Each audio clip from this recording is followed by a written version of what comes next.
तो आदाब, नमस्कार, गुड इवनिंग, सत श्री अकाल। एक बार फिर आप तमाम लोगों का स्वागत है क्राइम तक की कहानी के इस एपिसोड में। उम्मीद है पूरी फैमिली अच्छी होगी, अपना और अपनों का ख्याल रख रही होगी। 24 फरवरी दिन सोमवार यानी मंडे, कल की बात है। शाम का वक्त था, करीब 6:15 बजे। केरल की राजधानी तिरुवनंतपुरम के इलाके में एक पुलिस स्टेशन है। इस पुलिस स्टेशन का नाम है वेंजारामुड्डू। वेंजारामुड्डू में कुछ पुलिस वाले बैठे हुए थे और ये पूरा इलाका आमतौर पे बड़ा पीसफुल है, शांत रहता है। तो बहुत कम ऐसा होता है जब पुलिस वालों को इधर उधर भागना पड़ता है। तो इसी वेंजारामुड्डू पुलिस स्टेशन में शाम के वक्त कुछ पुलिस वाले थाने के अंदर बैठे थे। 6:15 का वक्त था, रात होने वाली थी।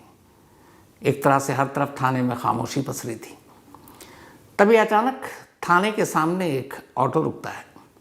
एक लड़का उतरता है, उम्र करीब यही 23 साल रही होगी। थाने के अंदर दाखिल होता है। उस थाने के दरवाजे के पास ही अंदर दाखिल होने के बाद टेबल पर एक पुलिस वाला बैठा हुआ कुछ डायरी में नोट कर रहा था। वो लड़का उस पुलिस वाले के करीब जाता है, कहता मेरा नाम अफ़ान है और मैं आज 6 कत्ल करके आया हूँ और अब आपको बताने के लिए आया हूँ कि मैंने आज 6 कत्ल किए। पुलिस वाला अचानक लिखते लिखते उसकी तरफ देखता। पहले उसे लगा कोई कंप्लेंट दर्ज कराने आया। आमतौर पर लोग थाना जो है में आते हैं शिकायत करने के लिए। कोई मुजरिम, कोई कातिल, कोई रेपिस्ट खुद चलकर बहुत कम आता है। बहुत कम क्या, कभी कभार। तो पुलिस वाला उसकी बात सुनकर पहली बार नज़र उठाता और उसे हैरानी से देखता है। पहले लगता है ये मजाक कर रहा है। वो लड़का भी समझ जाता है कि शायद पुलिस वाले को उसके कहे पर यकीन नहीं। वो कहता है कि मैं फिर से कह रहा हूँ कि मैं 6 कत्ल कर चुका हूँ और 6 कत्ल करने के बाद अब पुलिस स्टेशन में आया हूँ। और अगर आपको यकीन ना हो तो एक एड्रेस दे रहा हूँ। ये एड्रेस इसलिए दे रहा हूँ कि पुलिस स्टेशन के सबसे करीब यही पता है। आप इस एड्रेस पर किसी पुलिस वाले को भेजिए। घर के अंदर 3 लाशें पड़ी हैं और मैंने उस घर के किचन में जो गैस है, कुकिंग गैस, उसका नॉब ऑन कर रखा है। वो इसलिए ऑन कर रखा है ताकि घर में आग लगे या धमाका हो और उन 3 लाशों के साथ पूरा घर धमाके में उड़ जाए। जितनी सीरियसनेस के साथ वो लड़का बोल रहा था, पहली बार पुलिस को गंभीरता का अंदाज़ा हुआ। उसने फ़ौरन अपने साथी पुलिस वाले को बुलाया। वो पता उसके हाथ में दिया और कहा कि जाओ और जाकर देख कर आओ इस घर में क्या है। 4 पुलिस वाले इस वेंजारामुड्डू थाने से निकलते हैं पुलिस की गाड़ी में और ज़्यादा दूरी पर नहीं था वो घर जिसका पता उस लड़के ने दिया था। पुलिस की टीम वहाँ पहुँचती है। घर के बाहर ताला लगा हुआ था। अब पुलिस वालों को देखकर आस पड़ोस के लोग भी आ जाते हैं। पुलिस की टीम ताला तोड़ती है। तोड़ने के बाद अंदर दाखिल होती है। जैसे वो अंदर दाखिल होती है उन्हें अचानक गैस की बू आती है। पहली चीज़ उस लड़के ने सही कही, इसका मतलब। अब वो सीधे अंदर जाते हैं किचन की तरफ, क्योंकि उन्हें डर था कि गैस का नॉब अगर ऑन है और कोई आग की चिंगारी कुछ भी उठी तो धमाका हो जाएगा। भागते हुए किचन की तरफ जाते हैं। किचन में गैस का नॉब ऑफ करते हैं। अब वो वापस किचन से बाहर निकलते हैं। सामने की तरफ एक हॉल था।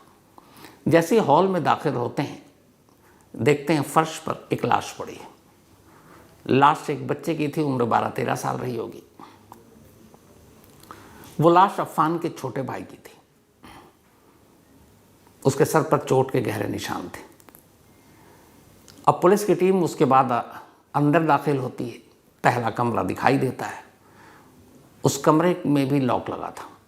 पुलिस की टीम चारों तरफ देखती है कि विंडो दिखाई देता है। विंडो में शीशा था। पुलिस की टीम शीशा तोड़ती है, कमरे के अंदर दाखिल होती है खिड़की के ज़रिए। अंदर बिस्तर पर एक और लाश पड़ी थी। ये लाश अफ़ान की अम्मी की थी, सर पर गहरी चोट। अब पुलिस दोनों लाश को उठाती है। तब तक एक ने फ़ोन कर दिया, एम्बुलेंस वहाँ पहुँच चुका। दोनों लाश को उठाकर अब एम्बुलेंस में डाला जाता है। लेकिन तभी पुलिस को एहसास होता है कि कमरे में जो लेडी की लाश मिली है उसकी शायद सांसें अब भी चल रही हैं, यानी वो जिंदा है। पुलिस वाले फ़ौरन उसे अस्पताल की तरफ भेजते हैं। बच्चे की लाश को भी उसी एम्बुलेंस में डाला जाता है। पुलिस वाले अब घर के बाहर आते हैं। तभी उन्हें याद आता है कि उस लड़के ने कहा था कि इस घर में 3 लाशें हैं।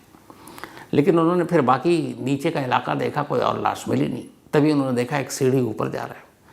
ये 2 मंजिला मकान था। पुलिस की टीम अब ऊपर पहुंची। पहला कमरा उन्हें दिखाई दिया, वो भी लॉक। पुलिस ने दरवाज़ा तोड़ा, अंदर दाखिल हुई। वहाँ एक लड़की की लाश थी। लड़की का नाम था फरशाना। ये अफ़ान की गर्लफ्रेंड की लाश थी। पुलिस स्टेशन में खड़ा लड़का ये बोल रहा था कि उसने आज 6 कत्ल किए और पहला पता उसने अपने इसी घर का दिया और उसने कहा यहाँ भेजिए, 3 लाशें मिल जाएंगी, आपको मेरी बात पर यकीन हो जाएगा। अब जैसे ही ये तीनों लाशें मिली, उस घर में मौजूद एक पुलिस वाले ने उसी थाने में अपने सीनियर अफसर को फ़ोन किया और कहा सर उस लड़के को पकड़ कर रखिए, वो लड़का झूठ नहीं बोल रहा है। उसने कहा था कि इस पते पर 3 लाशें और यहाँ 3 लाशें ही मिली हैं। अब जैसे ही ये पुलिस को पता चला जिसके सामने वो कहानी बयान कर रहा है, पुलिस वाला भी अब घबराया, फिर उससे पूछता है कि तुम्हारा जो पहला पता दिया, तुमने जो कहानी सुनाई वो तो सच है, 3 लाशें मिल गई, पर तुमने कहा था कि 6 कत्ल किए, बाकी की 3 लाशें कहाँ हैं? इस मास मर्डर पर याद आया कि इसी केरल की एक कहानी थी जिसमें एक हाउसवाइफ ने 14 सालों के अंदर 6 मर्डर किए थे। 14 सालों में एक हाउसवाइफ ने 6 murders over 14 years. The Kerala housewife, Kuku FM के ऑडियो लर्निंग प्लेटफॉर्म पर यह कहानी मौजूद है और इस हाउसवाइफ ने कैसे किया ये कत्ल, कैसे फिर उस कत्ल की तह तक पहुंचने के लिए पुलिस को गड़े मुर्दे यानी कब्र से लाशें निकालनी पड़ी, पूरी डिटेल में 6 murders over 14 years the Kerala housewife Kuku FM के ऑडियो लर्निंग प्लेटफॉर्म पर मौजूद।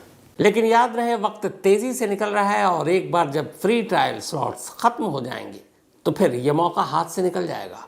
तो इस औसम मौके को मिस मत करें, अभी अपने फ्री ट्रायल लें और क्राइम की बेस्ट स्टोरीज सुनना शुरू करें। After 14 days the subscription plan will be activated. इधर अब तक उस लड़के को ये पता नहीं था कि उसकी अम्मी की सांसें चल रही हैं। वो ये मानकर चल रहा था कि उसने मार डाला, इसीलिए उसने 3 लाशें कही थी, जबकि कायदे से उस घर से 2 लाश मिली और एक जिंदा लेकिन सीरियस। अब उस लड़के ने कहा कि बाकी की 3 लाशें 2 अलग अलग जगहों पर हैं। उसने उन दोनों का पता दिया। इसमें से एक पता इस पुलिस के ज्यूरिसडिक्शन से बाहर दूसरे पुलिस स्टेशन का था। एक की दूरी थी 25 किलोमीटर और दूसरी की दूरी थी 20 किलोमीटर, जो इसी वेंजारामुड्डू पुलिस स्टेशन के तहत पता उसने दिया। जो घर आता था वहाँ पुलिस की एक टीम फ़ौरन निकल गई और जो दूसरे थाने के तहत एक पता मिल रहा था वहाँ की पुलिस को इन्फॉर्म किया गया और साथ साथ थाने से कुछ पुलिस वालों को भी उस इलाके में भेजा गया। अब पहली पुलिस की टीम इसी वेंजारामुड्डू पुलिस स्टेशन के तहत आने वाले उस पते पर पहुँचती है। वहाँ घर के अंदर दाखिल होती है। जब दाखिल होती तो घर के अंदर कमरे में एक लाश मिलती है। ये लाश अफ़ान की 80 साल की बुज़ुर्ग दादी की थी। उनके भी सर पर गहरी चोट। वहाँ से पुलिस थाने फ़ोन करता है कि सर लड़का सही कह रहा है, 4थी लाश यहाँ है।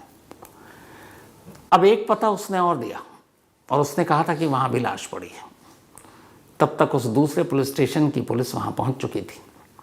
घर के अंदर दाखिल होती है, वहाँ भी दरवाज़ा बंद। अंदर जाती है, जाकर देखती है कि एक बेड पर और एक फर्श पर 2 लाशें पड़ी हैं, एक मेल और एक फीमेल। एक लाश उसमें से अफ़ान के अपने सगे चाचा की थी और दूसरी लाश उसकी अपनी सगी चाची की। पुलिस फ़ौरन थाने फ़ोन करती है, कहती साहब यहाँ भी 2 लाश मिली है। अब जब उसको काउंट किया गया तो पता चला कि कायदे से उसके हिसाब से 6 लाश है, लेकिन इसमें से 5 लाश है, एक जिंदा है अभी। लड़के ने सही कहा था। अब पुलिस को जैसे एहसास हुआ कि ये लड़का मजाक नहीं कर रहा है, खुद थाने चल कर आया, खुद थाने में खड़ा होकर कह रहा है कि आज मैं 6 कत्ल करके आया हूँ। और वो 6 की 6 लाशें, बल्कि 5 लाशें और एक जिंदा उसकी माँ मिल चुकी हैं। पुलिस अब उसे ऑफिशियली अरेस्ट करने के लिए आगे बढ़ती है। जैसे ही पुलिस आगे बढ़ रही होती है तभी वो लड़का कहता है कि आपको मैंने कहानी तो सुना दी, पर अब मैं भी मरने वाला हूँ। ये सुनते ही पुलिस वालों के हाथ पांव कांपने लगते हैं। उन्हें लगता पता नहीं है कुछ कर ना दे, इसके पास कुछ है तो नहीं। फिर वो कहता है कि मैंने जहर पी रखी है, मैं पॉइजन ले चुका हूँ और कुछ देर के बाद मर जाऊँगा। जैसे ही उसने बोला कुछ पुलिस वाले उसकी तरफ झपटे, उसे फ़ौरन पकड़ा और पुलिस की गाड़ी में डालकर पास के सरकारी अस्पताल में ले गए। उस लड़के ने थाने के अंदर जब पहली कहानी सुनाई आकर कि मैंने 6 कत्ल किए हैं, जब पुलिस वालों को यकीन नहीं हुआ और जिसने पहला पता दिया था और उस घर में 3 लाशें, वो घर उसका अपना था। तो पुलिस वाले जब तक उसकी बातों को कंफर्म कर रहे थे, वो अपने साथ चूहा मारने वाली एक दवा शीशी में लेकर आया था, जो एक तरह का पॉइजन था, और उसी थाने में बैठकर उसने वो जहर पी। अब जब उसने बताया कि मैं जहर पी चुका हूँ, मैं भी मरने वाला हूँ, पुलिस अस्पताल ले गई। अस्पताल ले जाने के बाद तब उसका इलाज शुरू हुआ। इधर वो अस्पताल में और जितनी कहानी थाने में उसने सुनाई वो सुना चुका। अब पुलिस के इधर हाथ पैर फूले हुए कि कैसा कातिल है, सिर्फ 23 साल की उम्र है, एक अच्छे खासे पढ़े लिखे अमीर परिवार का, तिरुवनंतपुरम में जिस इलाके में उसका घर है, वो घर भी कोई मामूली घर नहीं है,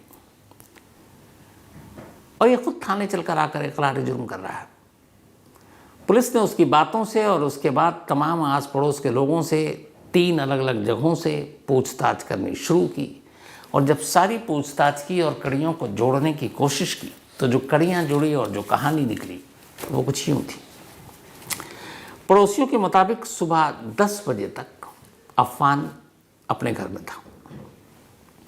अफान के उस घर में उसकी माँ और उसका एक 13 साल का छोटा भाई एहसान रहता था। अफान और उसके छोटे भाई में 10 साल की उम्र का फ़र्क था, लेकिन वो अपने छोटे भाई को एक बड़े भाई की तरह नहीं बल्कि एक बाप की तरह प्यार करता था। पूरा पड़ोसी इसका गवाह था। सुबह 10 बजे उसने अपनी बुलेट स्टार्ट की। बुलेट स्टार्ट करने के बाद वो सबसे पहले अपने घर से करीब 20 किलोमीटर दूर गया। वहाँ उसकी दादी रहती थी, सलमा भी। जब वो अपने बुलेट को स्टार्ट करके घर से ले गया था, उस बुलेट के साथ एक हथौड़ा छुपा कर ले गया था। वो अपनी दादी के घर पहुंचता है। दादी अंदर थी। इससे पहले कि दादी कुछ समझ पाती, वो हथौड़ा अपनी दादी के सर पर मारता है। दादी गिर पड़ती है। फिर वो 1-2 वार करता है। थोड़ी देर में चेक करता है, घर में कोई और उस वक्त था नहीं, दादी की मौत हो चुकी थी।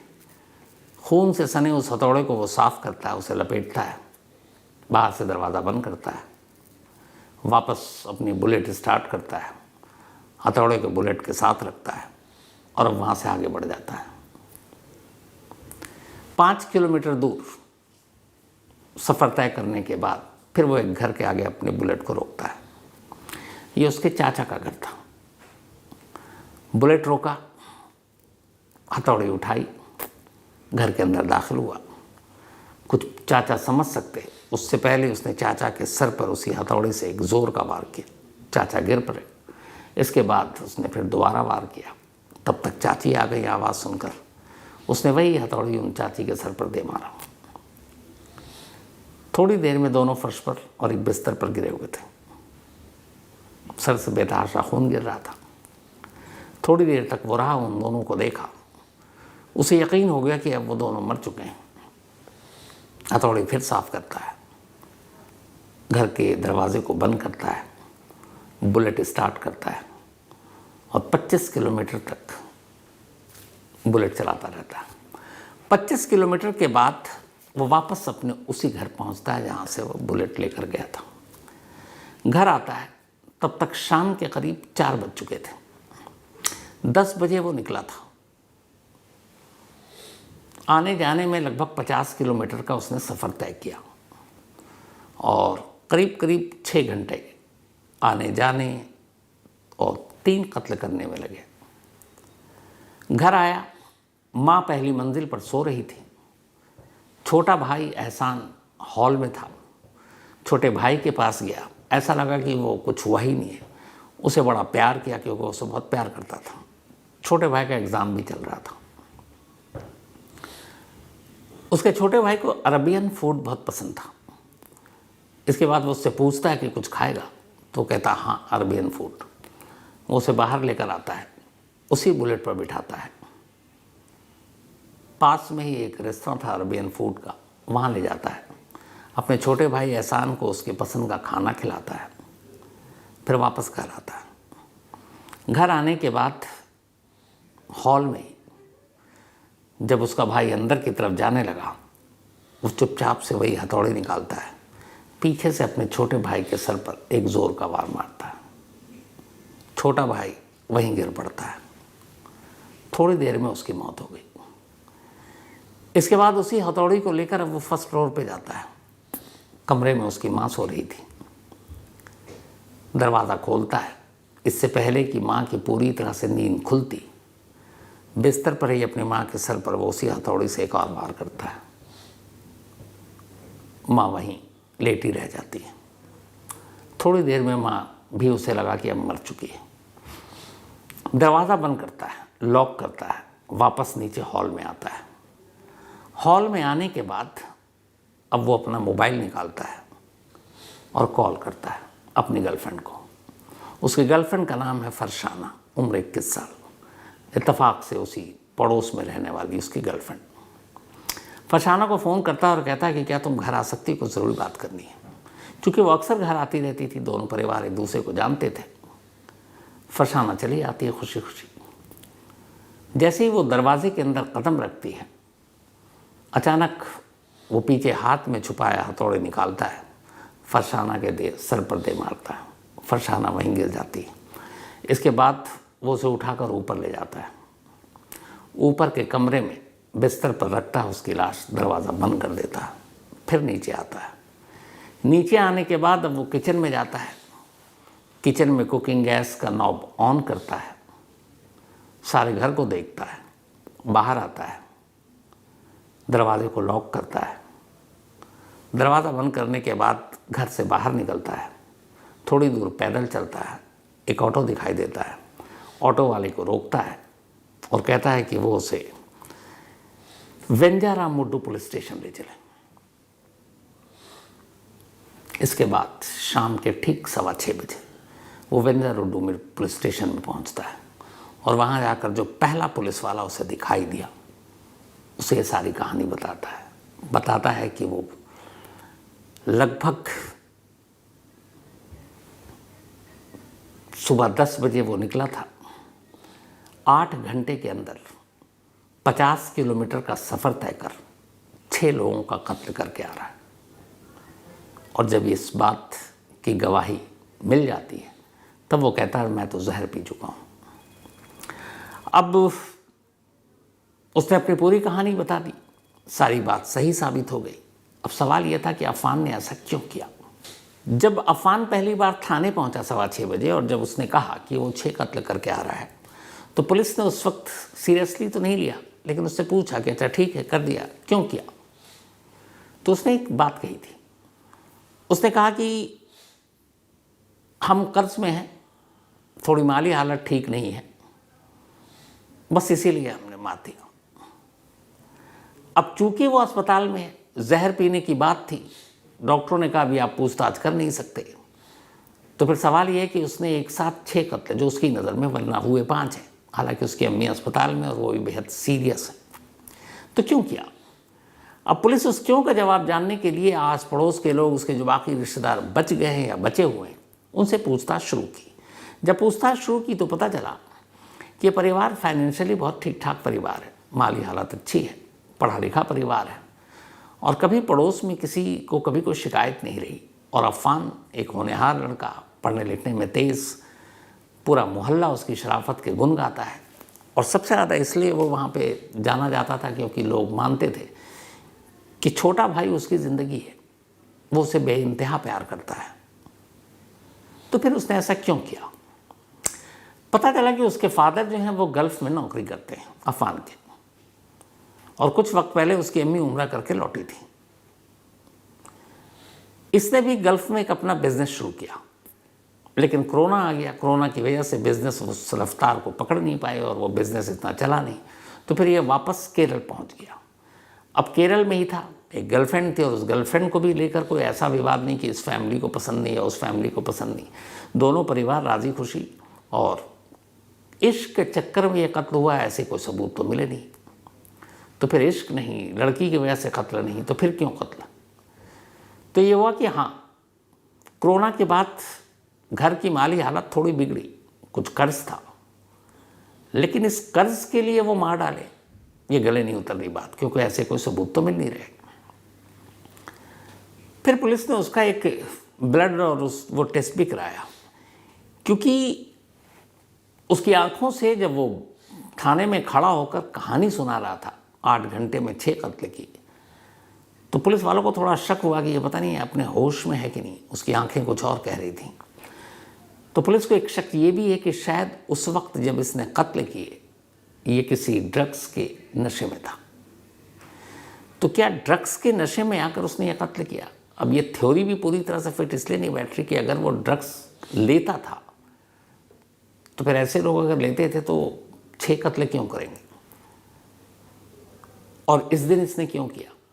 दूसरा ये समझ में नहीं आ रहा है कि अगर इसने चलो अपनी माँ को मारा, भाई को मारा, दादी से क्या दुश्मनी थी, या फिर चाचा और चाची से क्या दुश्मनी थी? तो जो कहानी की कड़ियाँ वो एक दूसरे से जुड़ नहीं रही हैं। लेकिन पुलिस की दिक्कत ये है कि इस वक्त वो अस्पताल में है। सही कहानी का जवाब वही दे सकता है कि इस मास मर्डर का मोटिव क्या था, और मोटिव अभी तक एक ही आ रही है कि शायद फाइनेंशियल मजबूरी थी, या फिर ड्रग्स के जो असर था, उस ड्रग्स के असर में उसने ये मर्डर किया। लेकिन उस असर में भी मर्डर करेगा तो कोई मकसद, कोई मोटिव होगा। केरल की पुलिस, तिरुवनंतपुरम की पुलिस है, उन्होंने बाकायदा कैमरे पर कहा है कि फ़िलहाल हम मोटिव को लेकर क्लियर नहीं है, लेकिन हम उसकी इस कहानी पर भी बिलीव नहीं कर रहे हैं कि फाइनेंशियली मजबूरी या कर्ज की वजह से उसने ये मास मर्डर किया है। और जहाँ तक इश्क की बात है, उसको भी लेकर ऐसी कोई चीज़ अभी तक सामने नहीं आई है। तो अगर फाइनेंशियली या फिर कर्ज या फिर इश्क ये सब मोटिव नहीं है, तो सवाल यही है कि आखिर अफान ने 8 घंटे के अंदर 50 किलोमीटर का सफ़र तय कर उसके हिसाब से ये 6 कत्ल क्यों किया, जो 5 है। और उससे ही बड़ा सवाल ये कि सारे कत्ल करने के बाद वो खुद ही पुलिस स्टेशन क्यों गया, और क्यों पुलिस को पूरी कहानी सुनाई, और क्या सचमुच उसके बाद वो जहर पीकर खुद भी मरना चाहता था। चूँकि ये वाक़या कल का है, 24 फरवरी की रात शाम 6:15 तो पहुंचा था, और अभी लगभग 24 घंटे हुए हैं, 24, 25, 26 घंटे। तो पुलिस इन्वेस्टिगेशन कर रही है, बाकी सारी चीज़ें मिल गई हैं, बस एक मोटिव की तलाश है कि इस मास मर्डर के पीछे मकसद क्या था। जैसे ये मकसद सामने आएगा आपके सामने ज़रूर रखूँगा और बताऊँगा, हो सकता है कल तक ये क्लियर हो जाए। लेकिन हैरानी की बात यह है कि जिस तरीके से उसने एक एक कर कत्ल किए, और फिर जिस तरीके से खुद थाने पहुंचा, वो चौंकाने वाला है। और जब मीडिया के कुछ लोगों ने उस थाने के उन पुलिस वालों से बात की, कैमरे पर तो उन्होंने कहा नहीं, ऑफ द रिकॉर्ड, तो वो भी उनका ये साफ साफ कहना था कि वो लोग अपने अपने काम में यूँ ही बिजी थे, पीसफुल इलाका है। और जब उसने आगे कहा तो हमें लगा कि यार 23 साल का ये लड़का बच्चा मजाक कर रहा है, लेकिन बहुत कॉन्फिडेंटली बोल रहा था। और जब उसने कहा कि आपको अगर यकीन नहीं हो तो थाने के सबसे करीब है, क्योंकि 25 किलोमीटर दूर जाने आने में आपको वक्त लगेगा, ये रहा एक पता, एड्रेस, पहले आप वहाँ भेज दीजिए और देख लीजिए कि मैं सच कह रहा हूँ झूठ। और 4 पुलिस वाले गए और उन्होंने देखा, और वाकई उसके हिसाब से जो कहा था उसने, गैस का नॉब भी ऑन था, 3 लाशें भी मिली। तो ये भी अजीब है कि फिर वो सब कुछ करने के बाद पुलिस स्टेशन जाकर अपनी कहानी क्यों सुना रहा था। और अगर जैसा कि उसके हिसाब से उसने जहर पी ली और ख़ुद भी मरना चाहता है, तो ये काम पुलिस स्टेशन में जाकर क्यों करना चाहता था? सारे कत्ल करने के बाद शायद वो खुद भी आराम से घर में यही काम कर सकता था। तो ये कुछ सवाल हैं जिनके जवाब अभी सामने नहीं आए। जैसे ही ये जवाब सामने आएंगे, बाकी की कहानी आपके सामने कल ज़रूर पेश करूँगा, इसका फॉलो अप जो भी होगा। लेकिन अजीब अजीब कहानियाँ सामने आती हैं साहब, क्या किया जाए। चलिए, तो खैर इस लास्ट क्लाइमेक्स अभी इसका बाकी है, जो भी होगा बताऊँगा। फ़िलहाल इस अधूरी कहानी में इतना ही, लेकिन ख़त्म करूँ उससे पहले वही अपना सिलसिला। आज अवनी कुमारी, इनका बर्थडे है। Happy birthday Avani. और ये प्रदीप जी ने भेजा है। साथ ही सुनील प्रजापति, इनका भी जन्मदिन है, तो हैप्पी बर्थडे सुनील। और ये पूनम जी के पति हैं, और भेजा स्वास्थ्य आदित्य ने है। इसके अलावा स्वयं संपर्णानंदा, इनका भी आज बर्थडे है, तो हैप्पी बर्थडे स्वयं संपर्णानंदा। और ये भेजा है अंकिता पात्रा ने। प्रीति झा का भी बर्थडे आज, तो हैप्पी बर्थडे प्रीति झा। और ये भेजा वंदना वाजपेयी जी एंड आलोक वाजपेयी जी ने है। साथ ही सुधांशु सिंह, इनका भी बर्थडे है, तो हैप्पी बर्थडे सुधांशु। और ये उमा शंकर कुमार जी के ब्रदर है। लेकिन याद रहे, वक्त तेज़ी से निकल रहा है और एक बार जब फ्री ट्रायल स्लॉट्स ख़त्म हो जाएंगे तो फिर ये मौका हाथ से निकल जाएगा। तो इस औसम मौके को मिस मत करें। अभी अपने फ्री ट्रायल लें और क्राइम की बेस्ट स्टोरीज सुनना शुरू करें। After 14 days the subscription plan will be activated. तो कहानी में इसके साथ आज इतना ही। अब आपसे मुलाकात होगी कल रात 9 बजे किसी नई कहानी के साथ। तब तक अपना और अपनों का ख्याल रखिएगा। Thank you very much.